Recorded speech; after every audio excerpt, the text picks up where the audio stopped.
machete-wielding thugs storm into affluent Chelsea to steal Ferraris and 100,000-pound watches from terrified residents before bragging about their hauls on social media. Yeah, all of these rich white people thought that they were safe in their gated communities. They were voting for all this far left bullshit, all these problems the rest of us had to suffer through. They didn't care because it wasn't their problem. Now it's become their problem. Now they're suddenly going to care. The machete-wielding thugs have stormed into affluent Chelsea to steal Ferraris and 100,000-pound watches of terrified residents before bragging about their hauls on social media. Gangs of thieves reportedly use key jammers to steal Ferraris and Range Rovers, as well as machetes to slice 100,000-pound watches off their victims' wrists in the area of West London, where many of Britain's uber-rich reside. Maybe now they're going to finally start caring about the problems all the rest of us have been having dealing with their policies. Who are we kidding? They're probably just they're going to reinforce their gated communities and keep voting for this. Yeah, the NIMBY effect, exactly. As long as this wasn't in their backyard, they didn't care. They were perfectly fine virtue signaling about why the rest of us need to just accept this. Wait, what was it that Sadiq Khan said? Oh, this is just part and parcel for living in a big city, guys. Just get used to it. James Thompson, chair of heritage group the Chelsea Society, told The Sun, "We have had a spate of machete guys going for whammons and taking their watches. One happened right opposite, they said. If you don't give us your ring, we'll cut your fingers off." The videos on TikTok show the criminals boasting about their stealing sprees. And the fact that no one's going to do anything about it. Chelsea was recently named Airstrip 1's most expensive place to live. Imagine paying good money to live in a place where you get mugged like this. Now, with Tite Street leading as the most expensive road with average house prices of £30 million. Yeah, you can afford to lose a couple 100,000-pound watches and Ferraris. You'll be fine.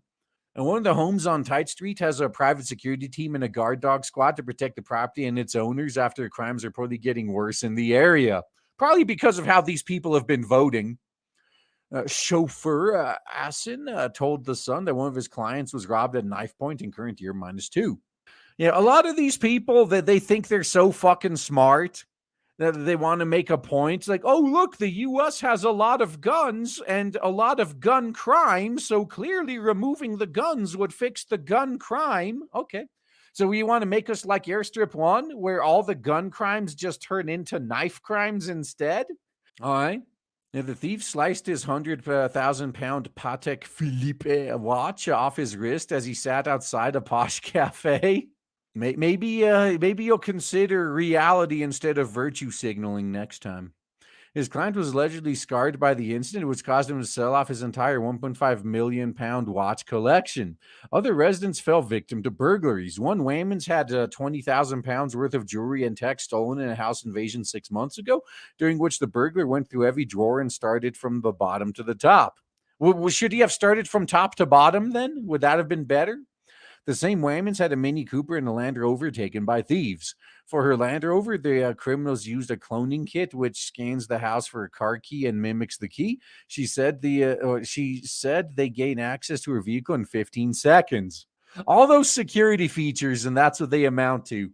Theft of luxury cars has been growing concern in London after 7 Ferraris were stolen in the Kensington and Chelsea borough last July. Damn. What about any no Lamborghinis? No Lambos getting stolen? A few of these thefts are likely driven by ransomware hack of the company's IT systems earlier this year. In a viral TikTok video, a balaclava-clad thief can be seen boasting about the stolen Ferrari he's driving down a central London street in the video, saying, "No one's out here doing it like me, bruv." Another video shows a speedy theft of a 250,000-pound Ferrari 812 Superfast, which is broken into and driven off in just 30 seconds. You better keep your Ferraris in your garages, guys. Footage from a Ring doorbell camera shows people walking around luxury cars parked on a Chelsea street. They were casually looking into cars in broad daylight, with one even using a torch to peek through a tinted windows of a Tesla. Mr. Thompson said the car theft in the area is so common now, residents try to keep their keys from being scanned by putting them in metal containers. Unless it's an actual Faraday cage, that's not really going to do much. And the spate of car thefts in the area also presents insurance issues. Jeff Waters, 81, was told he couldn't get his $125,000 Porsche Boxster convertible insured until it's fitted with a tracker. Mr. Waters, who's been living in Chelsea for 45 years, said he's aware about the recent hike in car thefts in the area, but the tracker would cost nearly £700. Are you fucking serious? You got this rich motherfucker that's living in a neighborhood with houses priced at 30 million pounds. He's got a £125,000 car, and he's complaining that, I can't get insurance unless I spend another £700. I guess you could just get your car taken then, or give it as a gift to be diversified. Yeah, just be culturally enriched. Donate your car to the cause of cultural enrichment. Yeah, now £700 would be a big deal for like a middle or lower class person. But like we're talking about like the uber rich here. Like this is where the richest people in Airstrip 1 live. And they're crying about £700. Like really? And obviously you don't really care about wasting money or you wouldn't be living in a neighborhood like this, but that's a different story.